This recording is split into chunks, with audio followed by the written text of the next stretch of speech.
itstyreneee. You guys can call me Ty, and welcome back to my YouTube channel. So for today's video, we're actually going to be talking about Terra from Kingdom Hearts, the video game series. So about 2 years ago, I had made a Twitter account just to interact with other people who had liked Kingdom Hearts and Disney as much as I did, and I was able to see who were people's favorite characters and least favorite characters.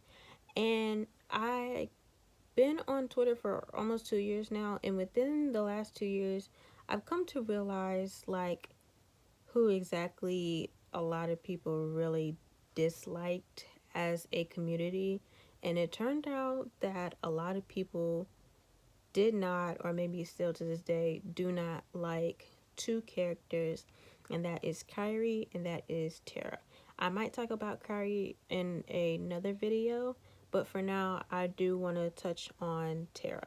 Now, before we get into this video, I do want to make a disclaimer and say that I will be touching on spoilers, mainly from Birth by Sleep. So if you're new to the franchise and you haven't caught up with all of the games, please do not watch this. Finish the games and then come back to this video so you can understand where I'm coming from. And so without further ado, let's go ahead and get right into this video. So Birth by Sleep is actually the first game in Kingdom Hearts that we see Terra appear in. Now, Birth by Sleep takes place 10 years before the events of Kingdom Hearts 1, so please keep that in mind. We also see him interact with his two best friends, Aqua and Ventus, where all three of them are underneath the supervision and training of Master Ericus. All three of them share this dream of just wanting to be a Keyblade master, and we see them practice, train with each other before both Aqua and Terra take their Mark of Mastery exam. They're just preparing each other for the big day that's coming ahead of them. And so when the Mark of Mastery exam comes upon these two characters, Aqua and Terra, only one passed and one failed. Aqua came to pass, Terra came to fail, only for him to fail because he could not control the darkness in the Mark of Mastery exam. But little did he knew that Xehanort was responsible for the darkness to appear during his exam.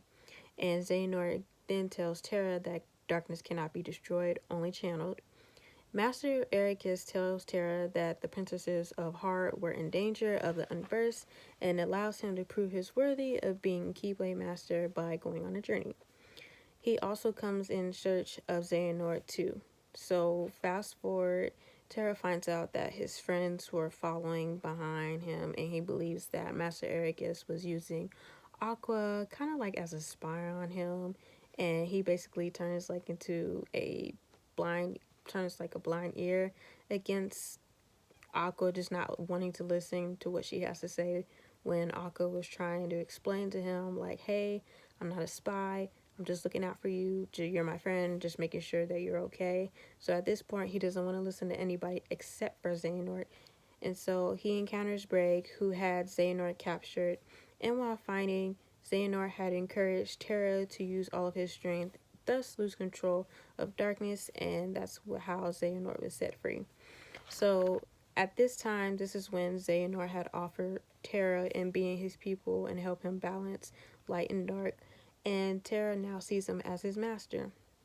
So fast forward again, after going through a couple of Disney worlds, Terra meets baby Riku, who will be our best friends, the best friend to the protagonist of the first game. Remember, 10 years before.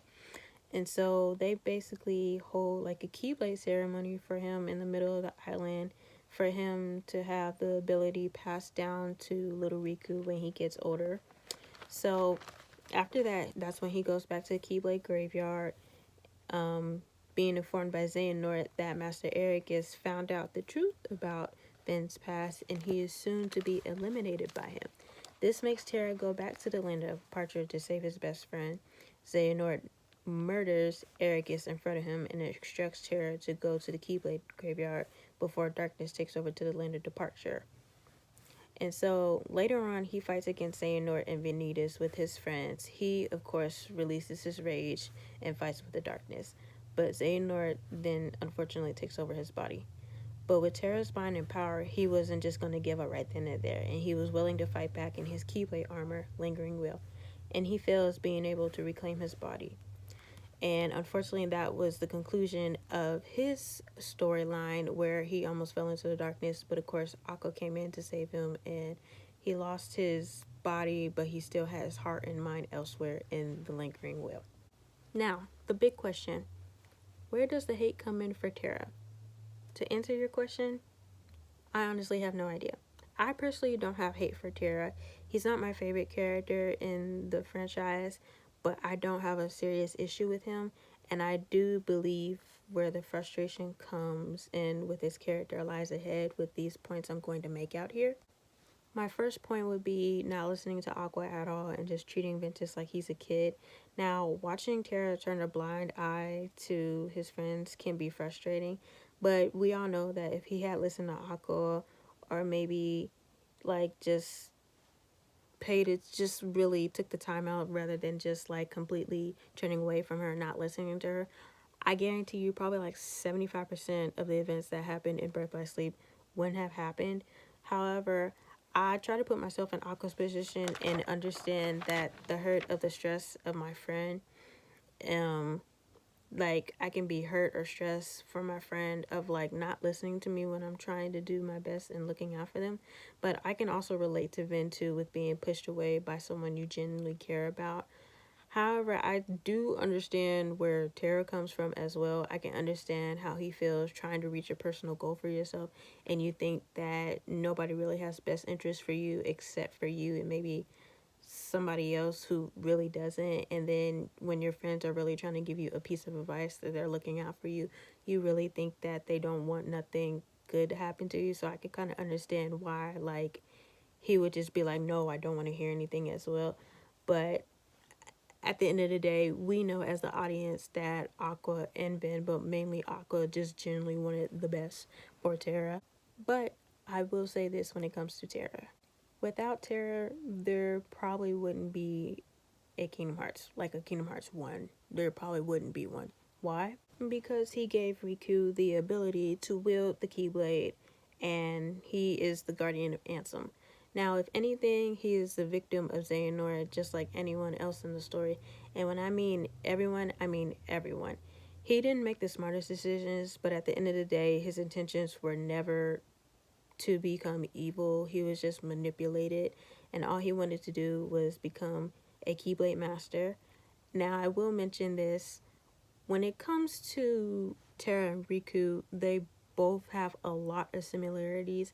They both fell down the same path in like their first game that we were introduced by them.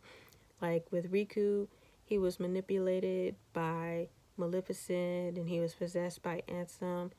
Terra, same thing with Xehanort, but it's interesting because from what I've seen with Riku, he gets more praise, and with Terra, it's just straight up like hate, and it's kind of confusing because literally Riku is, I don't want to say carbon copy, but he is just Terra 2.0. We just seen the development with him.